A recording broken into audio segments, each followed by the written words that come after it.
Hello everyone, it's Dylan from Yugioh Everything, and welcome back to another Yu-Gi-Oh video. So in honor of Yu-Gi-Oh! Go Rush airing today in Japan, I decided it would be a fun video to go over all of the possible ways that Yu-Gi-Oh! Go Rush connects with the show that just ended, Yu-Gi-Oh! 7s. So in this video, we are going to be using all of the pre-Go Rush information that we have, and going over every single way that Yu-Gi-Oh! Go Rush may connect to the world of Yu-Gi-Oh! 7s. Some of these are going to be pretty blatant, some are a little more obscure. Either way, I hope you guys enjoy, and without further ado, let's begin.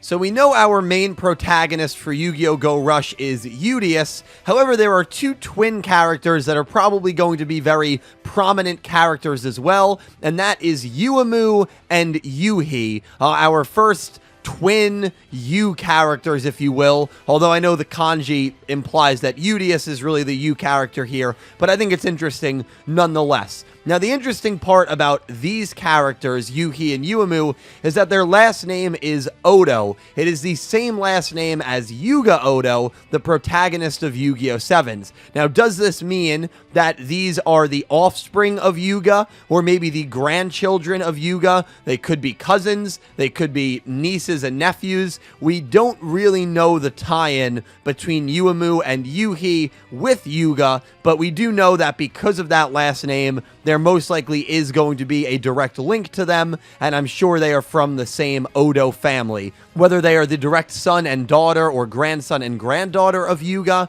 or they are maybe cousins or distant relatives, remains to be seen, but that is something that hopefully will get answered in the very early stages of Yu-Gi-Oh! Go Rush. Furthermore, the show takes place in not Goha City, but a town called Mutsuba Town. There was a character in Yu-Gi-Oh! 7s named Asana Mutsuba. The Mutsuba family was very important in constructing Goha City, and so if I had to make a prediction, I would either guess that Goha City becomes Mutsuba Town in the future, and that's where this show is taking place, or this show is taking place in an entirely different location from Goha City, and maybe Asana and some other workers, as we know she was the class president at the end of 7s. She is the leader of the Machine Cavalry Club. It is very easy for her to get a bunch of people together and do some construction. That is literally what she did the entirety of Yu-Gi-Oh! 7s, and it's not out of the realm of possibility if between 7s and Go Rush, she and maybe the Machine Cavalry Club created a new city from scratch, and thus we have Mutsuba Town. So that is another tie-in right there. Another character that was revealed a little later after the initial announcement was Manabu Sogetsu. We actually have just received news that this character will be dueling UTS in the second episode of the show, and Manabu Sogetsu resembles Gakuto from Yu-Gi-Oh! 7s. Furthermore, it's the same last name, and it's the same voice actor as Gakuto. So, much like the Ohdo Twins, we don't know if this character is going to be the son of Gakuto, maybe a grandson of Gakuto, or maybe a cousin and not directly related to the one and only Gakuto from Yu-Gi-Oh! 7s. However, just like with the Ohdo Twins, the last name here heavily implies the same bloodline and the same connection from one of the main four characters from the Yu-Gi-Oh! 7s anime. The main consultancy group that the twins own is called the UTS, and there were 3 workers that got revealed to be working for the twins at the UTS, and that is a character that heavily resembles Old Man Nick Yagi, Sushiko, and Galliant, 3 characters that were present during the Yu-Gi-Oh! 7's anime. Now, it's kind of interesting because we only have the last names of these characters. We don't actually have the official article referring to them as Nick, Sushiko, or Galliant. Rather, it refers to them as Mr. Yagi and Ms. Maki, which is the last name of Sushiko. So there is a possibility that these characters are not going to be the same ones we saw in Yu-Gi-Oh! 7's. Furthermore, this was recently pointed out to me, but the mole on Ms. Maki's cheek is actually on a different side than the mole that Sushiko has. So something like that probably wouldn't change with age. Now, it could just be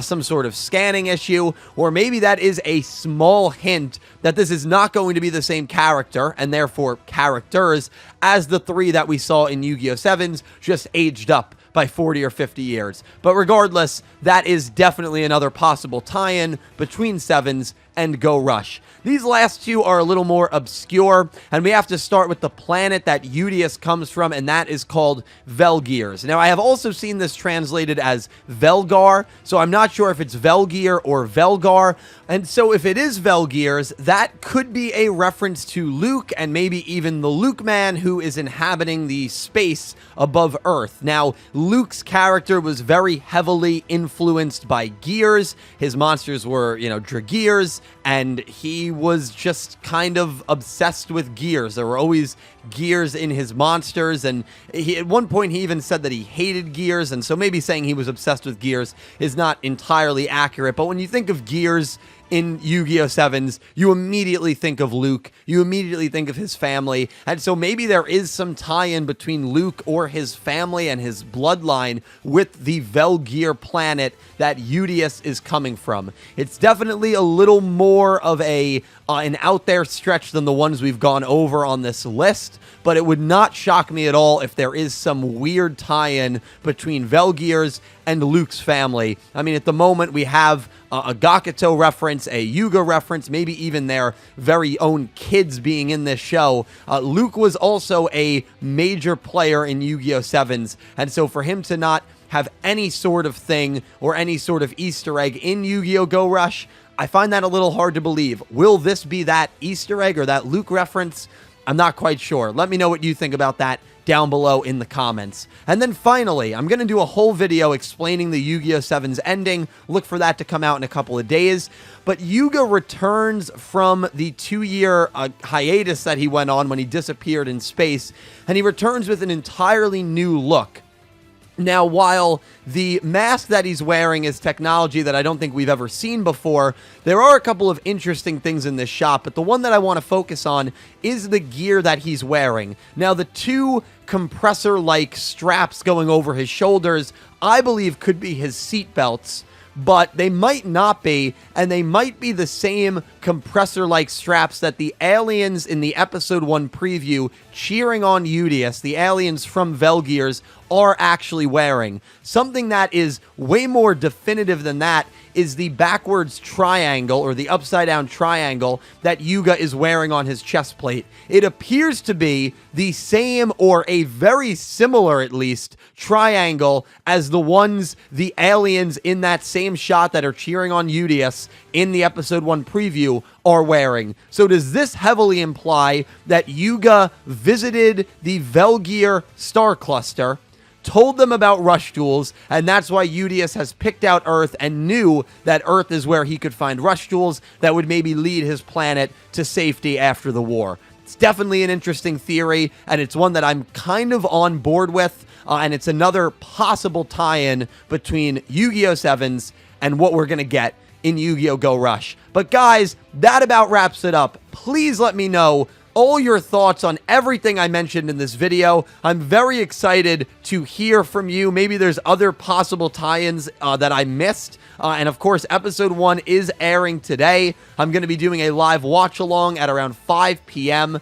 Eastern Time later this afternoon. So definitely come by that if you're interested in watching the first episode with me. Thank you guys all so much for watching. I'll talk to you down below. A special thank you to my Platinum tier patrons, Panther J, Blue Maiden 28, Jarrett Buller, Lee Saxophone Beast, and Frost Eagle, and to my Diamond tier patrons, Jesse Wood, Latrell Smith, and Erick Avila, and to my Egyptian God tier patrons, Ccapacappuuu and Syn Cloud. Thank you so much to everyone who supports me over on Patreon or who is a YouTube channel member. You guys help me out and you help out the channel so much, and be sure to check out my Patreon for some channel exclusive perks. Thank you guys so much for watching. I stream on Twitch, I'm on Twitter, and I'm on Instagram. Links for all those will be in the description. Thank you for watching, and I hope you have an amazing day. Take care, guys.